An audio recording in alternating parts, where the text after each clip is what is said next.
It was 2017 when GST was first introduced a year after demonetization.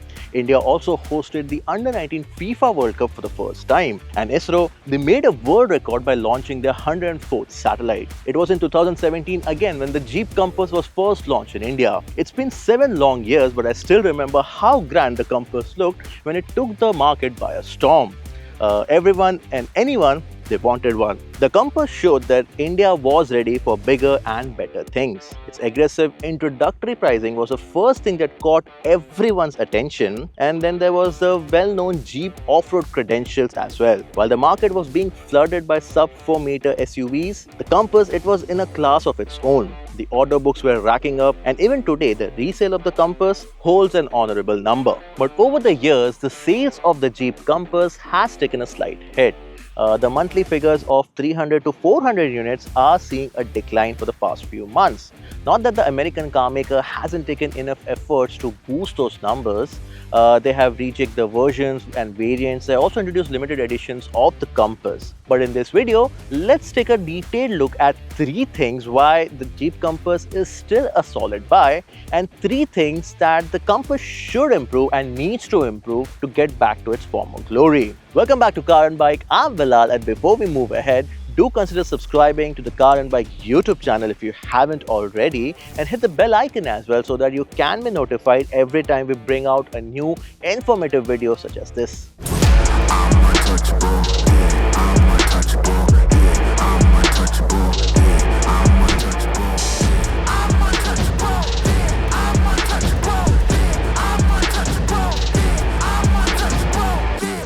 Now, the first thing that the Compass has got going for itself is the Jeep brand in itself. The Jeep brand in India, it holds an aspirational value. You must have seen people saying that he or she drives a Jeep in the same manner as they say that he or she drives a Skoda or he or she drives a Mercedes or a BMW. When we come to the Compass on its own is a well put together SUV. It's not as big or massive as, say, its competition, the Mahindra XUV700 or the Tata Harrier itself. Nor does it look very cheeky like the Kia Seltos or the Hyundai Tucson. But the design of the Compass, despite being around for quite some time, it's still so good. Its proportions are fabulous and it has just the right amount of masculine appeal. It's bulgy but not bulbous. It has curves but also creases. It is rugged yet sophisticated.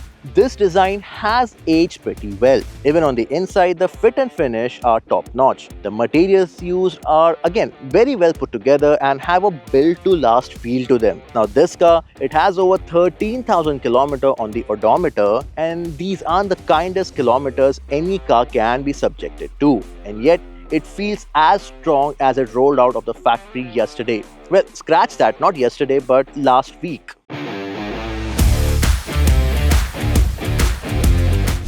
Now, one of the reasons for the Compass's initial success in India was the way it was to drive. It's a Jeep, and that's enough said, right? Because of the years and decades of experience in off-roading, the Compass came with a 4x4 hardware that novices like me could actually drive through an off-road course and come out the other side feeling like a hero. Not many other cars in India could offer that level of smugness actually, because the Compass was capable and is capable. You still get a 4x4, but for people who wanted an automatic, they only had a choice of getting the 4x4. Now with this latest update, Jeep is also offering an automatic with the 4x2 that we are driving here.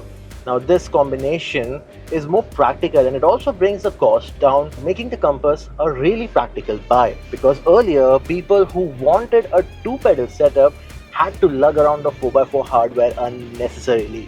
Now with this one, you get better fuel mileage and you also get an automatic setup without having to worry about the 4x4.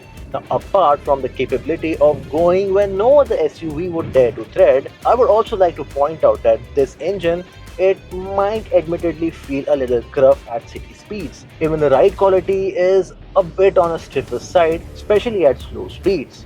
But give the Compass some ample amount of length to stretch its legs and it becomes a different beast altogether. Because the engine, it comes on its own when doing highway runs. the right quality, it becomes phenomenal for our highway undulation. And that gearbox, although it might feel a bit jerky at city speeds or slow speeds, trying to find the right cog at the highway, it happily cruises along, choosing exactly the right gear at the right RPM to give you the best of the mileage and highway mile munching capabilities. And the testament to this is the recent 500-kilometer journey I undertook with the Compass. The journey, it involved some really flawless roads and some downright nasty roads as well. I also encountered the monsoon-lit Konkan Ghats, and there the Compass was a different experience altogether, and I came back with a newfound love for it because through the highway section it was very refined, very smooth, easy to drive, and on the Ghat section it was agile, almost like a sedan. So if you actually enjoy taking the wheels, be it your office commutes or your weekend getaway, the Compass really makes for a good buy even today. It's not without fault either. I admit the gearbox, it can sometimes get a bit laggy and it does get a bit jerky at times. It can feel a bit refined and smooth in its operation. The steering, it can be a bit more communicative. It can offer a bit of lightness because sometimes it does weigh up a lot for its own good. And the tires, they could have also offered a bit more grip, especially around the corners. But despite all of that, the chassis and the overall driving dynamics of the Compass is something to write home about. And I haven't even started talking about its off-road capabilities. Now the next thing the Compass gets right is its cabin. Now I know you must be wondering what I'm talking about, but bear with me for a minute because this cabin was last updated in 2021 when the facelift came out. The exterior wasn't changed a lot, but the cabin, it underwent a comprehensive update.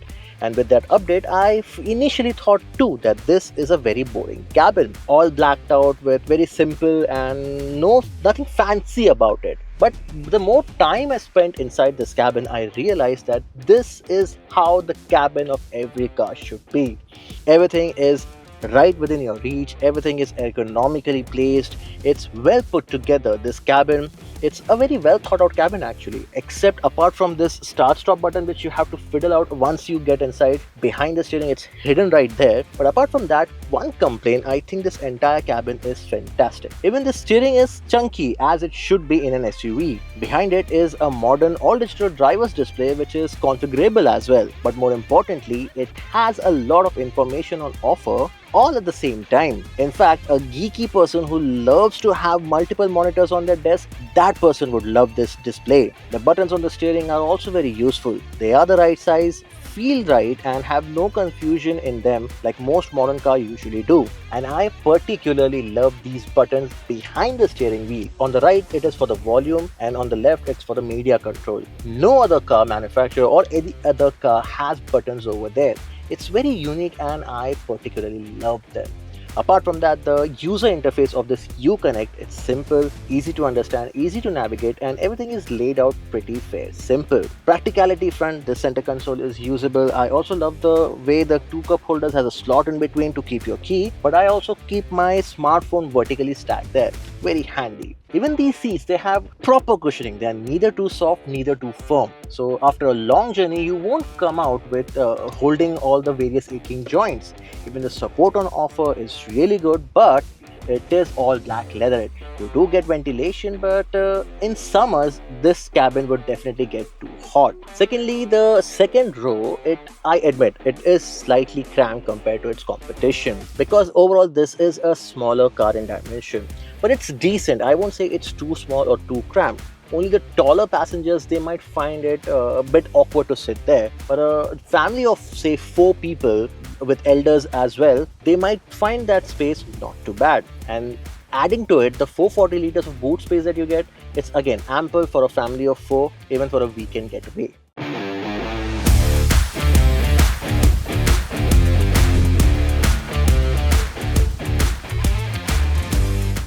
After the positives, let's take a look at few of the shortcomings or the things that the Compass needs to improve to go back to its former glory, and the reason why it's not selling as much as it should. Now, the first Compass, as I mentioned earlier, was introduced in 2017. The major update or the facelift, it came out in 2021. After that, this Compass has been going on without any significant changes. Now, a 7-year life cycle for any car needs a generation change. And the Compass, this one, it's gotten a bit long in the tooth. Sure, the Compass has aged like a fine wine, but there's no hiding the fact that it has gotten old. And for the Compass to make its mark again, we need a new generation, and we need it pretty soon.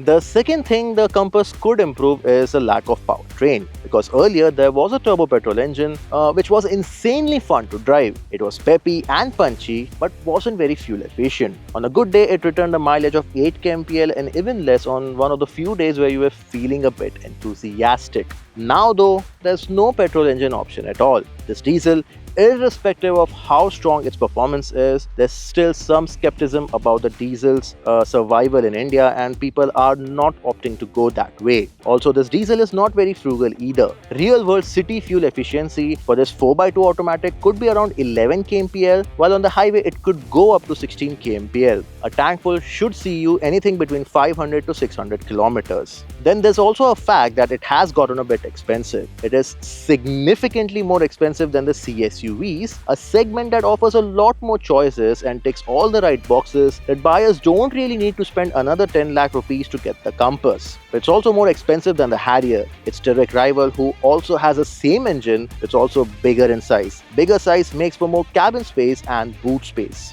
Lastly, despite being in India for almost 7 years, the Jeep brand still doesn't have the extensive sales and service network it ought to have by now.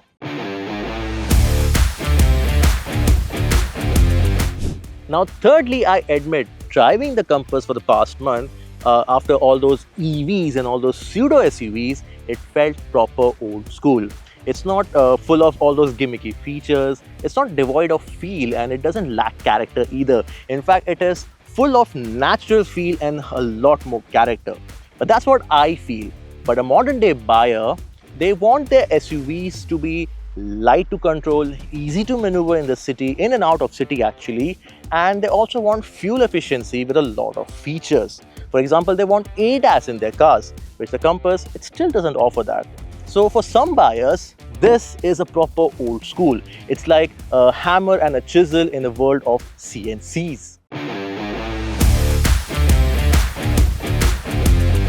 All in all, after being around for a good part of the decade, Jeep India has some homework to do with the Compass. And the Compass, ever since its introduction in 2017, it has remained formidable and not without reasons. But the competition, it has now caught up, and the Compass, it's finding a hard time to find its footing amidst its newfound competition. This Compass then has handsome looks by its side. It's also ergonomic and decently feature loaded on the inside, and is also good behind the wheel, be it city, highway, or as the crow flies. But it's expensive now and smaller than the competition. It doesn't have the strong sales and service network either, and sure, it has started to feel its age. However, it's not the age, nor it's the positioning or the pricing or the feature it offers and it doesn't offer. It's the fact that the Compass, in its own, it's very mature. It's not for everyone. It has a lot of character, a character that not many cars on sale in India right now have on offer. And the people who own it, they swear by it. And if you can buy it, I would recommend you should go ahead and you should buy the Compass, because it has a character, and the next one, when it comes around, it might lose that character to keep up with the competition. Well, let me put it this way. The Jeep Compass is comparable to a rugged, no-nonsense rugby player who can still walk with the same class that a valedictorian student walks with. And that tells you everything you need to know about the Jeep Compass. That's all from me in this video. Hope you liked it, and if you did, do hit that like button and share this video with those who's looking to buy or are on a fence-sitter about the Jeep Compass, or they're looking to buy a D or C SUV and they are still in two minds whether or not they should go for the Compass or not. That's all from me. This is Bilal signing off. Until next time.